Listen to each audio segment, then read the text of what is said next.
In the Haggadah, we are taught that anyone who does not recite the words Pesach, Matzah, and Maror on the evening of Pesach has not fulfilled his obligation. And the obvious question is, why not? We're talking about a person who did all the necessary work for preparing the Seder and all of the actions and activities prescribed at the Seder, such as eating the matzah, eating the maror, saying the story of Egypt, the Magid, also eating the afikomen and the korech, which commemorates specifically the Pesach, Paschal Lamb offering. So if I did all of those things, but I did not say the words Pesach, Matzah, and Maror, why shouldn't I not fulfill my obligation? I did everything necessary that either the Torah or the rabbis required me to do. Why do I have to say the words Pesach, Matzah, and Maror? And I'd like to suggest that a huge component of what's happening here on Pesach evening is not simply to remember what happened in Egypt, not simply to do the actions that symbolically represent the freedom, the miracles that took place, the fact that Hashem took us out of Egypt in such a spectacular fashion, but it's about absorbing into my consciousness and into my reality the truth of those things, meaning the Exodus, the miracles, that God chose us to be his chosen nation and made it so clear to the entire world that we are his nation. I have to be able to speak what happened. I have to be able to speak the realities of what God actually did for us as his nation, of the way that he took us out, of the concept of being able to be dignified, to be his chosen nation. I have to be able to speak those things. And Pesach, Matzah, and Maror are the ways that I speak the reality of God choosing us, saving us, redeeming us and our firstborn, and taking us out of Egypt in such a hurried fashion that the Egyptians were anxious and pressuring us that we should go.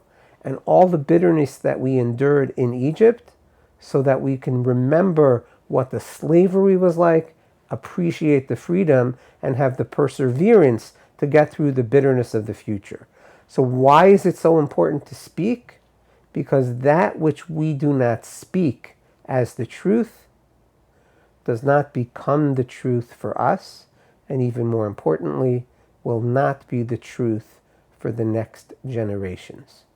And so when the Haggadah says that we are obligated to speak Pesach, Matzah, and Maror, that's a way of explaining to us.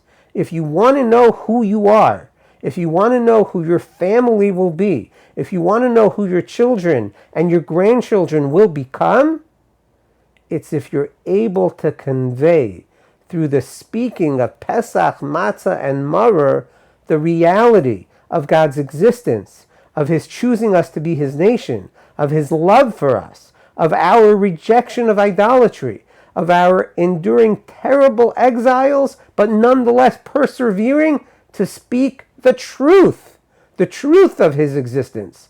Not this nonsense and garbage called evolution or the Big Bang.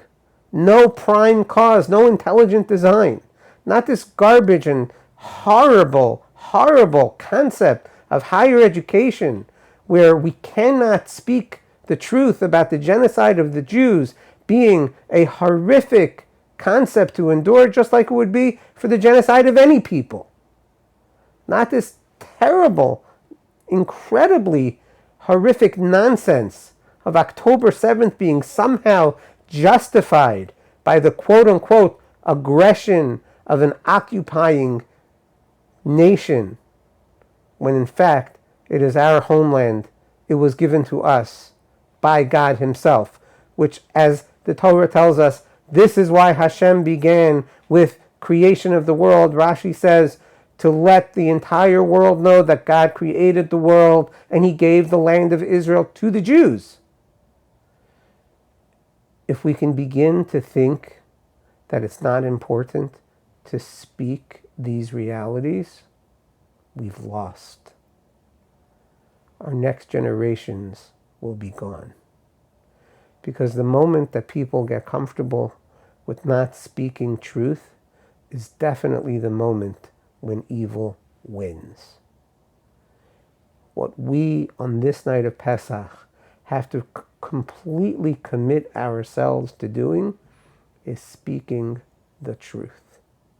We have to declare to ourselves, to our families, Pesach, matzah, and maror, and all of that which is implied by those three words. God chose us. He skipped over the homes of the Egyptians in order to save his chosen nation. His nation that's supposed to be his ambassadors that represent the truth of his existence in the world. The nation that just experienced a couple of nights ago 300 missiles and drones that were shot at them from Iran, when, defying all odds, we had the protection of God absolutely clear and undeniable in such incredible fashion.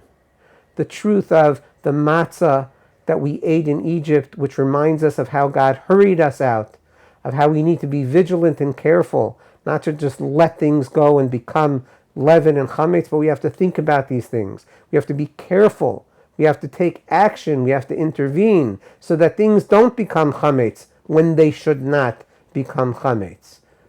We don't just let things go. We pay attention. We're careful. Like all of God's directives demand of us, a vigilance, a precision, because we have a responsibility. We have work to do. All of this is the truth and the bitterness that we've experienced in Egypt and throughout our exiles, the oppression that we've suffered. But we endure it because we know that we have a mission to speak God's truth in the world. And therefore, it's not enough to eat the afikomen, the korach, the matzah, the maror. We have to speak these things, and we have to become a people that speaks these things. And that's another reason why Pesach is the mouth that speaks. If as a nation we don't become the mouth that speaks the truth of Hashem and all of his messages to the world, we cannot live up to the ideal of being his chosen nation. And then, God forbid, things could be lost. Of course, we have a guarantee from Hashem that Hashem will help us, as he has been helping us miraculously throughout our history. And we just witnessed it again a couple of nights ago with this horrible, incredible chutzpah from the Iranian people. The government of Iran actually had the temerity to send those missiles. We have to take that as a message and a further responsibility to speak God's truth in the world. Return our hostages. Stop claiming that the land of Israel is not ours. Stop claiming that we don't have a right to exist as a people, not only as a people, but that we are also the people that are chosen by Hashem to be his representatives in the world. We need to speak the truth, and that's what Pesach is all about. Freedom for us doesn't mean the freedom to do whatever we want to do.